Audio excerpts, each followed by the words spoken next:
ऊर्ध्वं समुच्छिष्टपादम् दूरदूरे दिवेगादधिक्षिप्तकालम्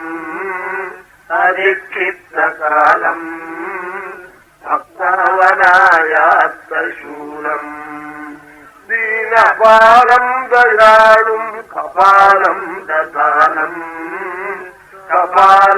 दधानम् श्रीचित्सदेशम् भजेऽहम् दीक्षितेन्द्रविष्णुमन्त्रेण मुदाभूतिताङ्घ्रिम्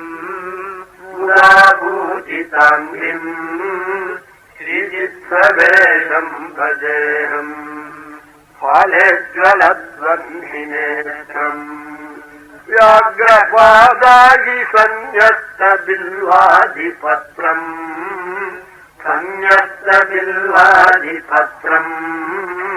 गोविन्दराजैकमित्रम् व्याघ्रचर्मैकवस्त्रम् भवानीकलत्रम्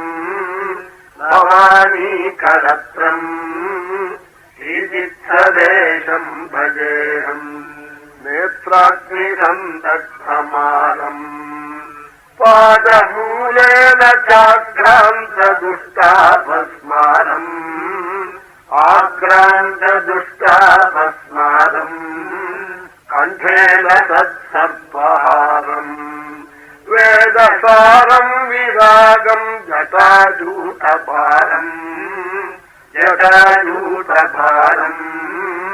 श्रीचित्सदेशम् भजेऽहम् ஸ்தோத்திரங்கள்லாம் படிச்சா யமபயமே இல்லை. யமன் வரவே மாட்டான் நம்மிடத்துல. கைலாசம் தான், வைகுண்டம் தான், அதுல ஒன்றும் சந்தேகமே இல்லை. சித்தரேஷ தசகம்னு 10 ஸ்லோகம் ஜெயமங்கல ஸ்தோத்திரத்தில் எழுதி அப்படி நித்தியம் ஜபிக்கணும். சிதம்பரம் இது ப்ரூயாத் சது ஜனனவர்ஜிதா.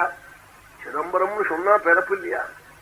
அவன் சாக மாட்டானா, யமன் வந்து கொண்டு போக மாட்டானா, அவன் பகவன் லோகம்தான் போகணுட்டாள். சிதம்பரம் இது ப்ரூயா. அது ஏதோ ஒரு கட்டில வச்சிருப்போம், பிரதோஷ கட்டில.